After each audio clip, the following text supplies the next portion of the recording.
pada kesempatan kali ini, kelompok kami akan menjelaskan salah satu contoh kasus pelanggaran hak asasi manusia yang berkaitan dengan hukum tata negara, yaitu kasus penolakan pengesahan RUU Cipta Kerja. What you know about rolling down in the deep? When your brain goes numb, you can have them into freeze. When these people talk too much, put the shit in slow motion. Yeah, I feel like an astronaut in the ocean. What you know about rolling down in the deep? Jadi, HAM atau hak asasi manusia adalah hak-hak dasar yang melekat pada setiap individu sejak dilahirkan sebagai manusia. Hak asasi manusia bersifat universal, tidak bisa dicabut, dan dilindungi oleh hukum, baik itu hukum nasional maupun hukum internasional. Menurut Undang-Undang Nomor 39 Tahun 1999, hak asasi manusia mencakup hak untuk hidup, hak atas keadilan, hak kebebasan pribadi, dan hak ekonomi, sosial, serta budaya.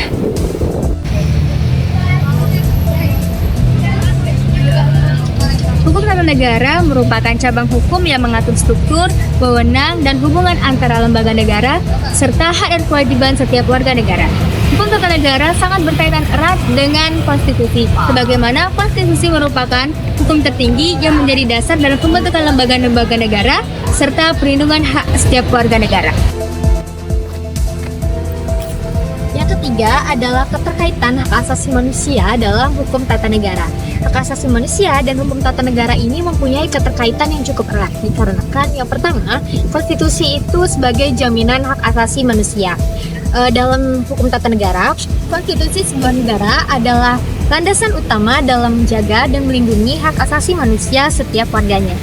Nah, di Indonesia, hak asasi manusia ini dijamin dalam Undang-Undang Dasar 1945, pasal 28A sampai 28J, yang mengatur tentang hak-hak dasar setiap individu, yaitu hak untuk hidup, hak untuk bekerja, hak untuk berpendapat, dan hak untuk memilih agamanya sendiri.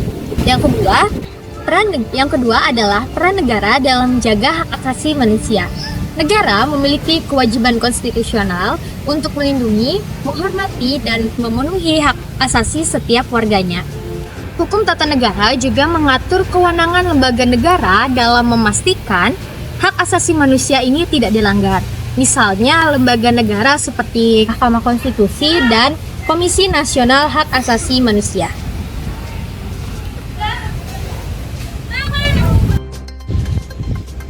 Proses legislasi dan prinsip konstitusionalitas. Undang-Undang Cipta Kerja sendiri diatur melalui Omnibus Law, di mana banyak pihak beranggapan bahwa hal ini bertentangan dengan prosedur pembentukan perundang-undangan, sebagaimana diatur dalam Undang-Undang Dasar 1945 dan Undang-Undang Nomor 12 Tahun 2011 tentang pembentukan perundang-undangan. Lalu selanjutnya, dalam pasal nomor 22A UUD 1945 menyatakan bahwa tata cara pembentukan peraturan perundang-undangan diatur dalam undang-undang.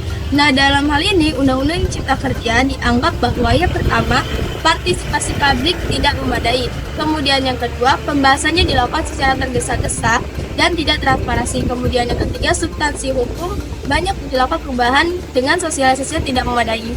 Lalu, Mahkamah Konstitusi sendiri pada tahun 2021 menyatakan bahwa Undang-Undang Cipta Kerja dianggap sebagai inkonstitusional bersyarat karena tidak memenuhi prinsip kepastian hukum dan keterbukaan publik.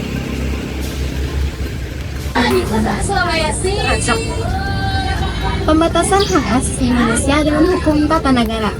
Dalam sistem hukum tata negara, hak asasi manusia sebenarnya bukanlah merupakan hak yang absolut, melainkan hal tersebut bisa dibatasi jika bertentangan dengan kepentingan umum ataupun melanggar hak orang lain. Contohnya dalam pasal 28J Undang-Undang Dasar 1945 yang menyatakan bahwa penggunaan hak asasi manusia itu harus mempertimbangkan hak orang lain serta kepentingan umum.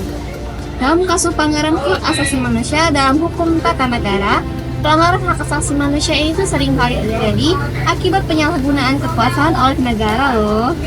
Seperti dalam kasus kebebasan berekspresi yang dibatasi atau dijebol dengan regulasi yang sangat kontroversial. Nah, jadi OTN di sini itu berperan sebagai hal yang menyediakan mekanisme hukum untuk menindak pelanggaran hak asasi manusia. Misalnya, What you know about rolling down in the deep? When your brain goes numb, you can call them into freeze. When these people talk too much, put the shit in slow motion. Yeah, I feel like an astronaut in the ocean. What you know about rolling down in the deep? misalnya melalui review di Mahkamah Konstitusi.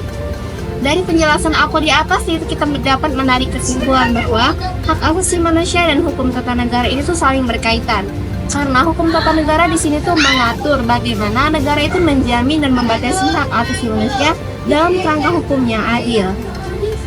Tanpa hukum tata negara, perlindungan hak asasi manusia ini tuh tidak memiliki dasar hukum yang sangat kuat. Dan tanpa hak asasi manusia dan hukum tata negara akan kehilangan tujuannya untuk melindungi hak-hak warga negara dan masyarakat dalam lingkungan wilayah suatu negara.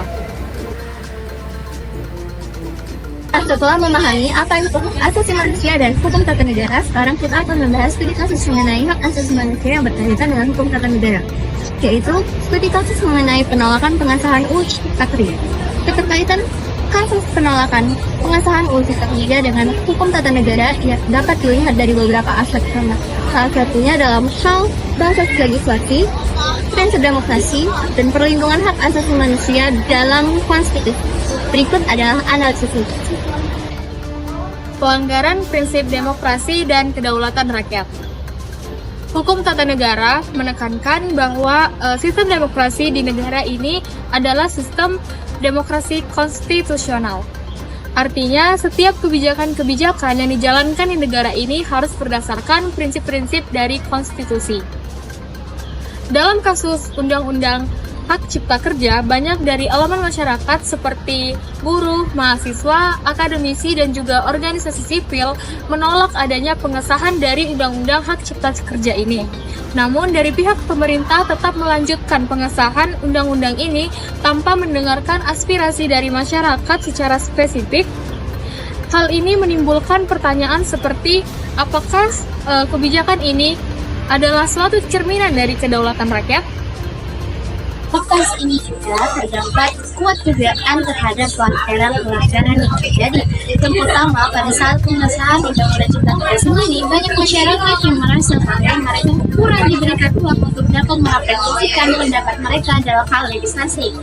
Hal ini tidak sesuai dengan apa yang tercantum pada pasal 28 ayat 2 dan pasal 28 ayat 3 Undang-Undang Dasar 1945 tentang hak masyarakat dalam ikut berpartisipasi dalam hal pemerintahan.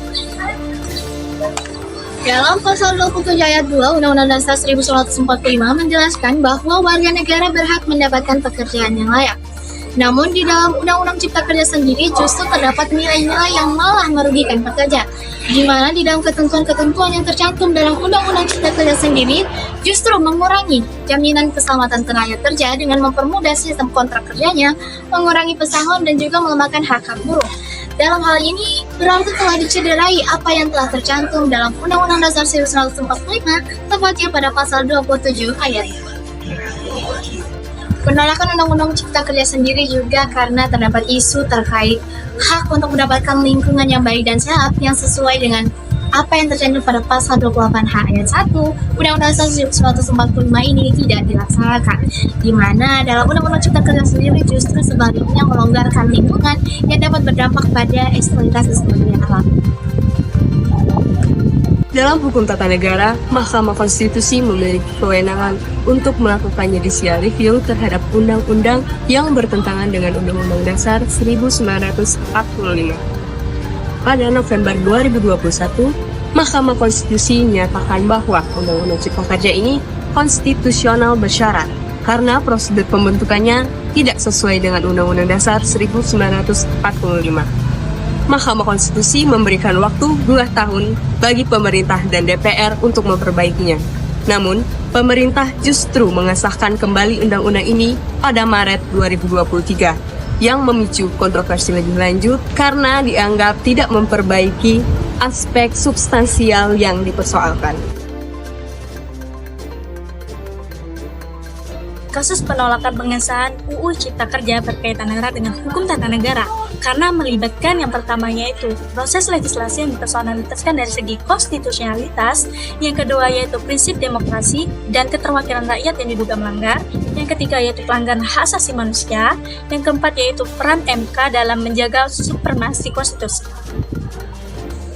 Kasus ini mencerminkan antara kebijakan ekonomi dalam hukum tata negara serta hak asasi manusia yang ada di Indonesia.